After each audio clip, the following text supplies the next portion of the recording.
All right, here's a Passover story. The Chabad makes Passover seders all over the world. After the fall of the Iron Curtain, so it was permissible for Jews to leave, but even more important, it was permissible for Jews to spread Judaism. And Chabad poured into Russia, and they started making Chabad houses in all these different cities, and they became very, very active, waking Jews up. And there's a lot of Jews that made circumcisions. The old Jews, 70, 80 years old, they realized that they were Jews. They didn't know, right? Because of the 70 years of communism, it was almost impossible for a Jew to be circumcised. It was dangerous. You had to make a group together. You had to make 10 people together, whatever, and it was dangerous.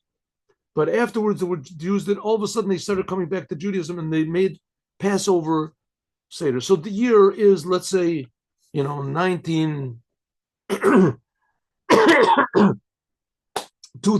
Let's say the year 2000. And Chabad is making these seders all over the place. So there was, I guess, the way I heard the story, it was some sort of a town near Vitebsk, and the Chabad representative, they went to the mayor of the town, and they asked if they could make a Passover Seder, explain them what it was. And he said, yeah, how many Jews live here? And he said he has no idea how many Jews live. He had no idea how many people are registered as Jews. It was rare, but not that rare. The Jews would list on it was dangerous to list on their passport that they were Jews. When it would write down nationality, they would write a Jew, right? And there was a lot of Jews that did it despite the the danger which was involved in it. Because always the anti-Semitism was like a basic staple of the Russian government, the Russian mentality, whatever. In the time of the Tsar, especially in the communism, was in, even though those things were forbidden, but it also happened. And they wiped out religion. They wiped out. Okay, so he said, how many Jews are here? So they said, I don't know. It could be there's registered over here in this town 1,000, but who knows? There's more. We want to make a big meal. We want to invite people. And he said, the religious people, no one's going to come. So, well, there'll be free food. There'll become 500 people. And so where can we make it? So he said, well, we don't have any building that's big enough for 500 people to make a big meal, Here the weddings and things have, maybe 100 people come, who knows? So he said, but when we were coming into the town, we noticed this big building that was sort of, abandoned. What is that? He said, oh, that was the communist center. That was the communist headquarters. There they used to make big meetings, but it's been out of use already for 5, 6 years, 10 years. I don't know I don't know what the date was. There's no water, there's no electricity.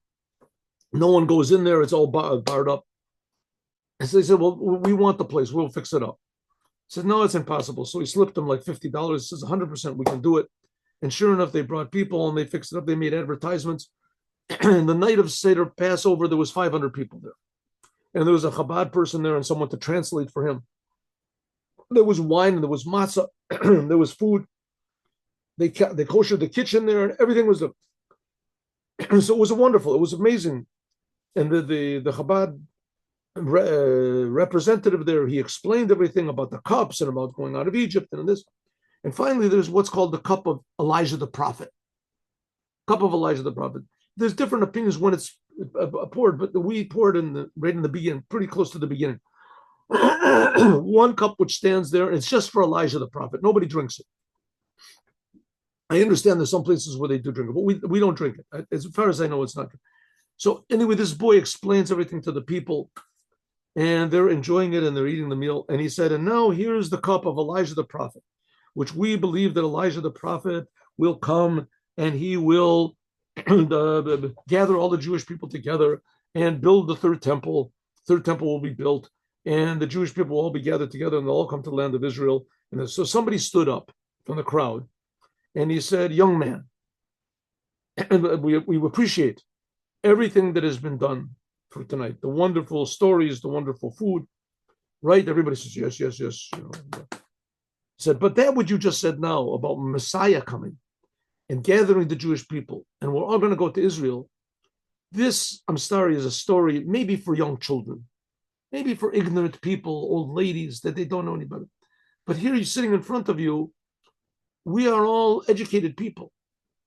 Here you sit, doctors, lawyers, professors, mathematicians, scientists. We're all very educated people because most of the people that came there were old. The young people didn't want to have anything to do with it.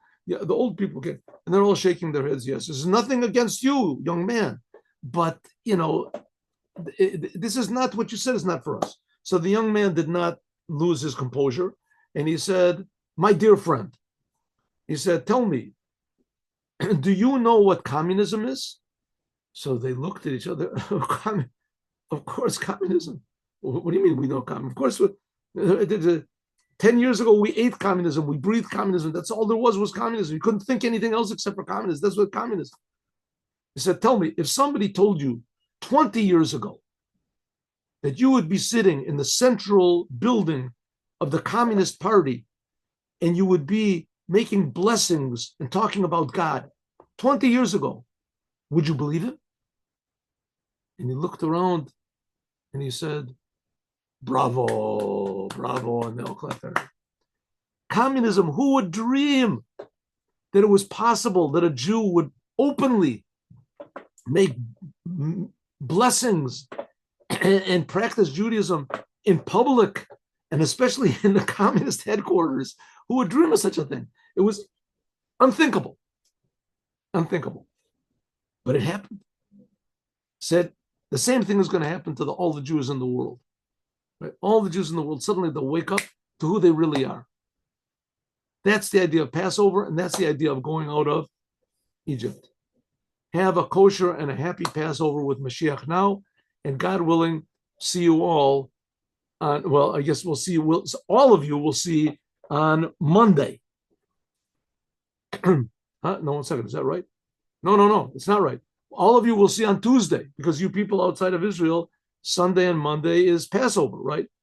But the people in Israel, I will be giving a class, though, on Monday for the people in Israel and also for the people outside of Israel that they'll watch it after the holiday. God bless you all. Shabbat Shalom and a Pesach Kasher v'Sameach with Mashiach. Now we need Mashiach desperately. Yechi Adonenu Morenu v'Rabbeinu Melech Mashiach L'Olam Voed. Help! We have to get out of Egypt. Shabbat Shalom and Chag Sameach.